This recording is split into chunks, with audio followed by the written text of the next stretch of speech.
Makanya dalam guyonan-guyonan ulama itu ada preman jagongan di orang-orang fasik. Ditanya, kenapa kamu jagongan sama orang fasik? Kenapa ada jagongan sama orang soleh? Habis orang solehnya marah-marah terus. Lah ini ramah. Makanya saya milih yang ramah saja. Gitu. Itu meskipun guyonan, tapi pelajaran bagi kita. Karena ya memang Quran seperti itu. Walau kunta fadzan ghalidhal qalbi lan faddu min haulik fa bima rahmatin minallahi linta lahum. Terusnya itu. Jadi apa ya? Nah ini kalau nggak ada sanad nggak bisa, nggak ada sanad nggak bisa. Pasti kita berpikir sesuai keinginan kita. Maka ada ancaman yang keras, man fassaral Qur'ana bi ra'yihi falyatabawa maq'adahu minan. Assalamualaikum warahmatullahi wabarakatuh. Bismillahirrahmanirrahim. Tabarakalladzi nazzalal furqana ala 'abdihi liyakuna lil 'alamin nadhira. Allahumma sholli wa sallim ala sayyidina Maulana Muhammadin wa ala alihi wa sahbihi asma'in. Nama ba'du.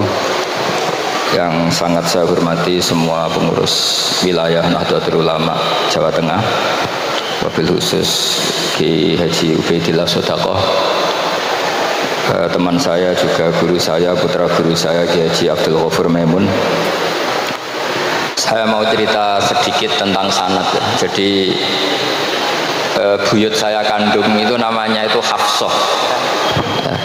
Jadi buyut saya kandung itu namanya Hafsah. Itu lahir di Damaran. Damaran itu belakang imaman Masjid Kudus. Hanya sekitar 30 meter dari imaman Masjid Kudus. Itu punya bapak namanya Maksum, punya bapak namanya Soleh. Soleh itu bin Kiai Haji Asnawi Sepuh. Nah yang Mbah Soleh saya itu, saya generasi ke-7 dari Mbah Soleh itu. Jadi pas ke-7, kalau ke-8 itu sudah kata orang-orang kaya gitu. Kenapa kamu miskin? Generasi ke-8 katanya. Jadi Mbah Soleh Darat itu orang Jepara, orang Mayong tuh. Itu dulu ngajinya diantaranya di buyut saya di Mbah Soleh bin Raden Asnawi Sepuh. Raden Asnawi Sepuh itu cucu dari Mbah Mutamakin. Itu kesanatan saya. Jadi saya punya naskah banyak. Tadi Gus Nurul tak kasih tahu. Ini diantara contoh naskah Mbah Soleh Darat. Saya punya banyak, mulai Hikam sampai Jawahirut Tauhid, terus beberapa tulisan-tulisan beliau itu masih di lemari buyut saya di Pondok Damaran. Terus buyut-buyut saya itu juga yang diantaranya ada yang nikah di keluarga Gedungan, dan itu sebagian melahirkan Pak Said Akil. Jadi buyut-buyut Pak Said itu adiknya buyut saya. Tapi kalau saya dengan beliau itu sepuh beliau. Jadi kalau saya manggil Pak Said itu kira-kira kalau nggak paman ya mbak. Kenapa saya cerita ini? Karena di antara ikatan sanad itu zuriatam ba'duha min ba'd. Ada keterikatan cara berpikir berdasar sanad. Tadi seperti yang dikatakan moderator, laulal isnadu laqala man syaa ma syaa. Andai kan tidak ada sanad, maka orang akan berpikir agama sesuai maunya.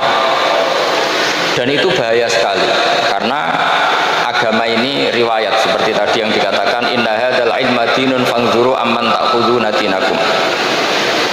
Saya punya sekian contoh cara berpikir sanad dan cara berpikir rasional. Di akhir Ihya itu ada cerita tentang Roja. Dan ini pasti di luar dugaan sampean.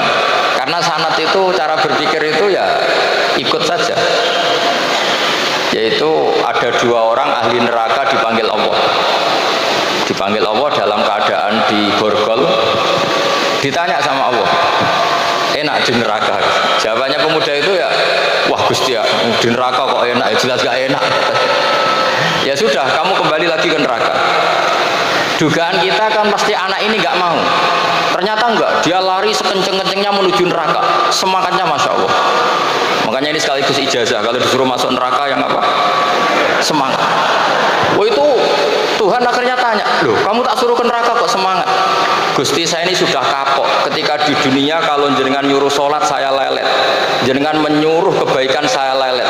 Sebagai bentuk kapok saya, jenengan menyuruh saya ke neraka, saya semangat supaya saya nurut. Barokahnya semangat menuju neraka, ya sudah di surga saja.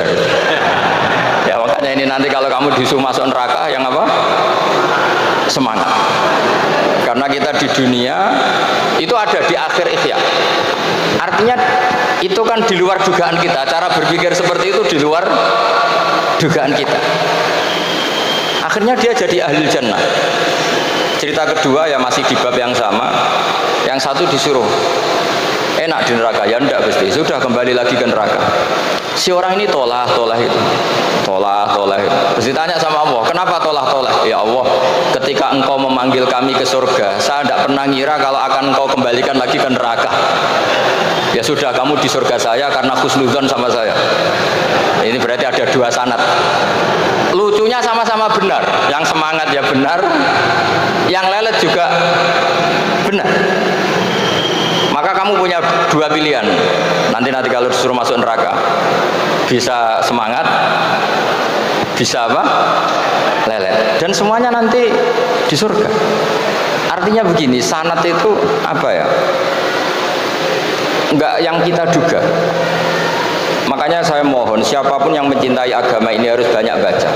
Jangan nuruti emosi, kemudian emosi itu di atas namakan agama. Di Sahih Muslim itu ada cerita, ini termasuk hadis pegangan kan Sahihain Bukhari Muslim.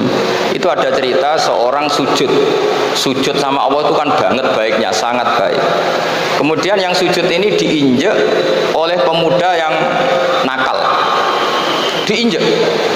Ketika diinjek, yang sujud spontan ngomong begini. Fa wallahi la yaghfiru Allahu laka. Demi Allah, Allah tidak akan maafkan kamu. Di luar dugaan, tentu kalau nggak ada sanad, omongan ini normal karena nginjek orang apa? Sujud. Tapi di luar dugaan, Allah mewahyukan ke Nabi di zaman itu, disuruh bilang sama orang yang sujud itu, Allah ngendikan, manggalladzi yata'alla alayya alla aghfira li fulan faqad ghafartu lahu wa ahbattu amalah. Siapa yang mencatut nama saya bahwa saya tidak bisa memaafkan orang yang nginjek, Allah tersinggung karena namanya dicatut. Saya ini Tuhan bisa menyiksa dan bisa mengampuni. Kenapa sifat saya jadi satu hanya menyiksa? Sifat ampunan saya di mana? Itu kalau nggak sanad nggak bisa. Saya ulang lagi, Allah itu apa? Zat yang bisa yaghfiru liman yasha wa yu'adzibu may yasha. Tapi orang yang sujud ini hanya mensifati Allah satu, yaitu Allah pasti menyiksa. Dan Allah tersinggung. Bagaimana mungkin saya Tuhan hanya berstatus bisa menyiksa, tidak bisa mengampuni? Akhirnya orang ini disalahkan, malah yang sujud tadi bilang ke orang itu, sujudnya saya hapus pahalanya, dan yang nginjek saya hapus dosanya.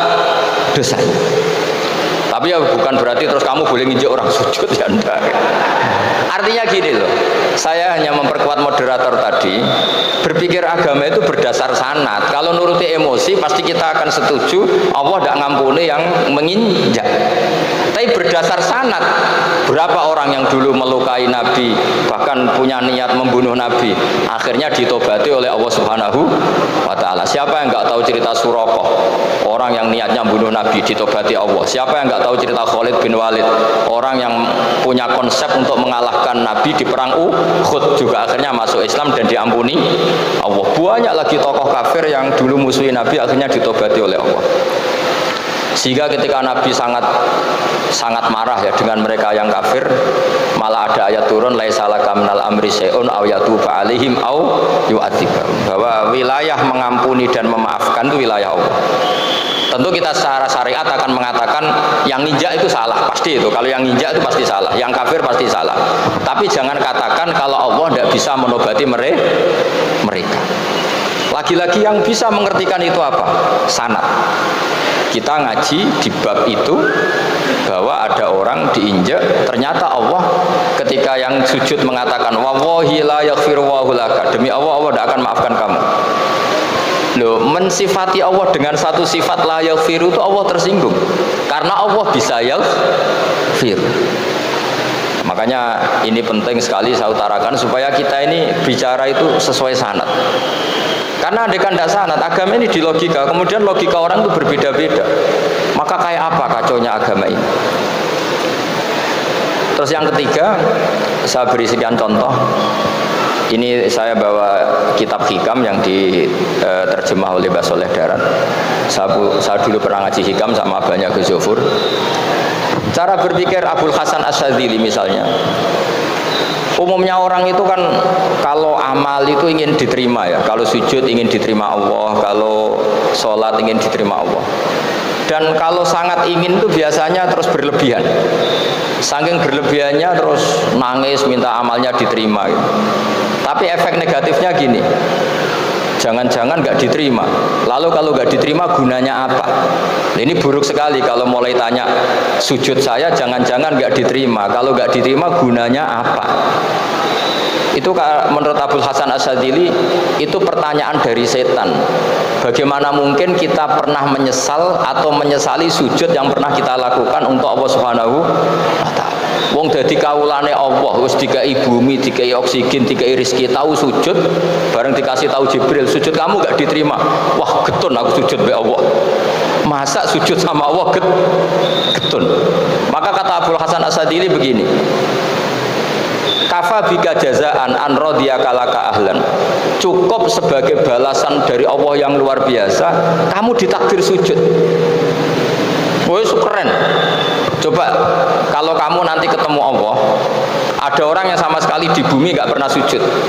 Lalu kamu ketemu Allah sujud berkali-kali, kemudian dapat kabar kalau sujud kamu gak diterima. Pantas mana kira-kira? Pantas yang pernah sujud apa pantas yang gak pernah sujud? Pantas yang pernah sujud. Sehingga pikirannya Abul Hasan Asyadzili, sudahlah kamu bahagia saja karena kamu ditakdir pernah sujud. Itu satu anugerah Allah yang luar biasa. Kamu nggak perlu terganggu diterima apa nggak diterima. Karena kalau kamu terganggu itu nanti lama-lama mengatakan apa gunanya sujud kalau tidak diterima. Dan itu setan menang kalau sudah ada pertanyaan apa gunanya sujud. Nah, makanya disebut min syarril waswasil khannas. Kata Abul Hasan Asyadzili, waswas di sini adalah setan ngeridu kamu supaya kamu ngeset semua ibadah kamu, jangan-jangan kamu nggak diterima. Kemudian kamu menyesali semua ibadah yang pernah kamu lakukan. Betapa buruknya kita. Wong ngamal apik kok disesali. Makanya saya ini sebagai kiai itu termasuk kiai yang paling sukses ya. Betul. Karena perasaan saya itu sudah sukses dulu sebelum nyata sukses apa enggak penting. Saya sering motivasi santri yang ngapalkan Quran 10 tahun enggak hafal-hafal. Nanti kalau ketemu Allah tetap keren. Pernah hafalkan kitab saya? Pernah Gusti. Hafal tidak. Tapi kan keren pernah menghafalkan. Daripada sampai ditanya, pernah ngapalkan Quran? Tidak. Kok hafal lagu dangdut? Nah, itu pusing sampai jawabnya.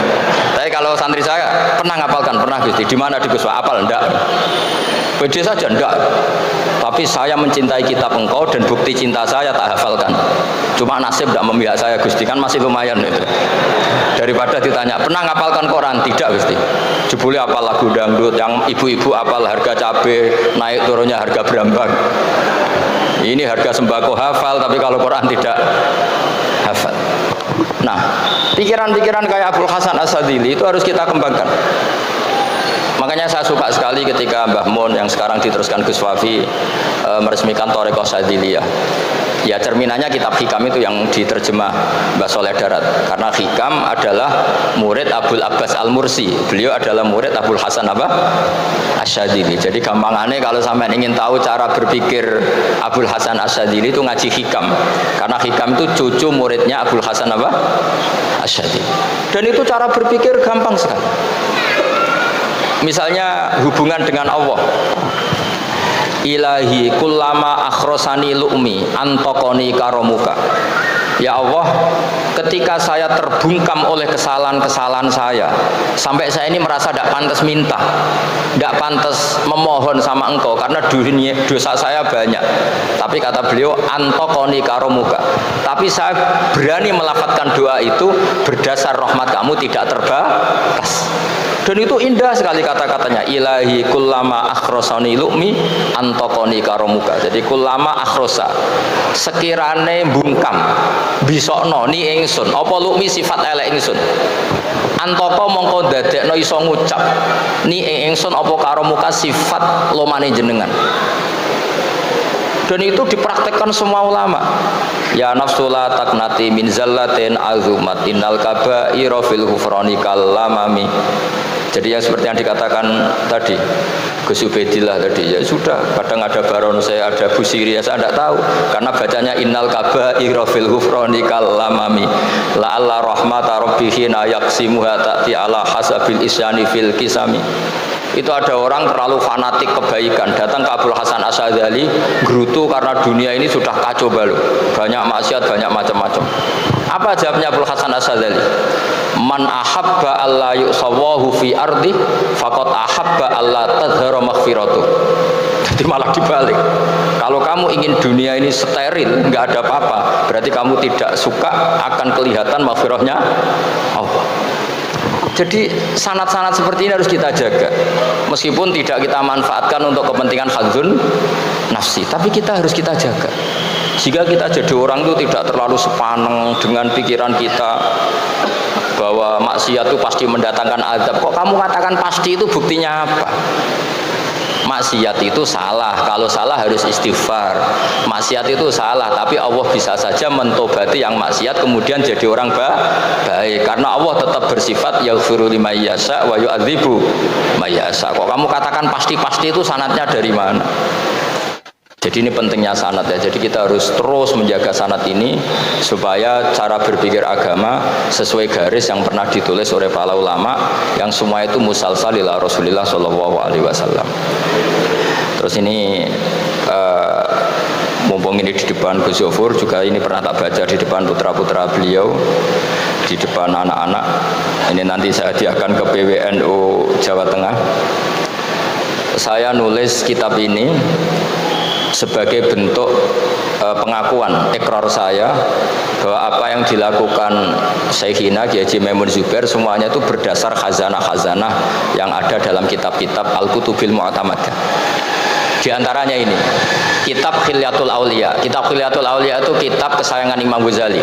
Sampean kalau baca Ihya juz 4 itu beliau memberi saran ke kita, wa alaika bimudawamati mutolaati kitabi Khilyatil Auliya wa tabaqatil asfiya. Karena Imam Ghazali fi manaqibil akhyar itu nginduk kitab Khilyatul Auliya karangannya Abu Nu'aim Al-Asfihani. Kalau di tasawuf beliau nginduk kitab namanya Qutil Qulub karangannya Abu Thalib Al-Makki. Kalau di fikih tentu beliau nginduk gurunya sendiri Imamul Haramain, yaitu Nihayatul Matlab fi Dirayatil Madhab. Ini saya beri contoh kenapa Mbah Mun, Kiai Ubaidillah, semua tokoh-tokoh NU cara perilaku itu santai, rileks tapi terarah. Ini saya beri contoh. Ini riwayat dari Sufyan bin Uyainah, termasuk gurunya Imam Syafi'i. Ini halaman Amit kesana tinggi Pak Kiai. Tak kasih. Yang pengurusan masa tabik. Halaman 24. Ya ini di halaman 24 saya terangkan An Sufyan bin Uyainah kana Isa wa Yahya alaihi wassalam ya'tiyanil qaryata fayas'alu Isa an syirari ahliha wa yas'alu Yahya an khiyari ahliha faqala lahu Yahya lima tanzilu ala syirarin nas qala innama ana tabibun udawil mardo. Ini di juz 7 halaman 323. Jadi mulai dulu ulama itu ada yang fokus ngelola orang-orang soleh, tapi ada juga yang mendokteri orang-orang yang macam-macam. Nabi Isa itu kalau di satu daerah tanya, di sini yang orang nakal-nakal di mana? Oh di situ. Terus beliau ke situ. Ditanya Nabi Yahya, kenapa ke situ? Saya ini nabi. Nabi itu biman zilatit tabib. Saya ini ibarat dokter. Tentu dokter itu yang menyembuhkan orang-orang yang sakit. Sehingga kiai-kiai kita itu ya kancanan orang soleh ya mau, bina orang fasik ya mau. Lah yang nggak boleh itu yang potensi katut fasik, itu nggak boleh itu. Jadi apa ya, supaya kita itu melihat sesuatu itu tidak seudon kiai kok berteman orang fasik. Saya berkali-kali bilang berteman orang fasik itu haram. Tapi kalau dibalik pertanyaannya, membina orang fasik hukumnya gimana? Baik, bisa membina kalau berteman, ya sudah dibuat balik gitu. Tapi kalau dibalik berteman orang fasik menjadi fasik, ya jangan berteman kalau buatnya masih seperti itu. Ya terus saya teruskan ya. Sayyidina Umar itu terkenal orang yang sangat keras. Sayyidina Abu Bakar terkenal orang yang layyinal janib, orang yang sangat santun, sangat sopan. Tapi anehnya ketika Abu Bakar mau wafat, itu khilafah atau khalifah itu diwasiatkan supaya yang mimpin itu Umar. Padahal orangnya sangat keras. Tapi yang jarang diketahui publik adalah ngiranya Umar keras itu wataknya. Ternyata enggak. Di sini diterangkan Umar wataknya itu sebetulnya bisa memilih keras atau halus. Ini saya baca ya di halaman 25. Beliau ditanya oleh Abdurrahman bin Auf. Terus beliau menjawab, ya Abdurrahman, wallahi laqad lintu linnasi hatta khasyitu wa fil lain. Summa staddattu alaihim hatta khasyitu wa fi syiddah. Fa ainal makhraj. Terus di sini saya terjemah, saya saat lunak juga takut sebab lunak bisa dianggap pembiaran, tapi saya juga takut Allah saat keras sebab keras jangan-jangan termasuk tanfir, orang lari dari kebenaran. Ya misalnya gini, sampean punya anak putri atau punya ponakan pacaran gitu. Datang ke kamu sama cowoknya, kalau kamu lunak pasti ponakan kamu ngira wong Pak D gak apa-apa, padahal Pak D saya itu kiai, ternyata saya gak ditegur. Lunak itu punya akibat dianggap pembiaran terhadap maksiat. Ya. Tapi kalau kamu keras, wah nane nggonku wis tak wantemi watu. Kan nggak pernah ke kamu, bagaimana bina wong sowan saja gak berani. Artinya efeknya sama. Terlalu lunak ya punya efek tidak bisa bina, terlalu keras juga punya efek tidak bisa bina. Maka kata Sayyidina Umar, fawallahi laqad lintu linnas hatta khasyitu wa fil lain. Artinya saat bersikap lunak saya takut Allah karena lunak bisa dianggap pembiaran terhadap maksiat.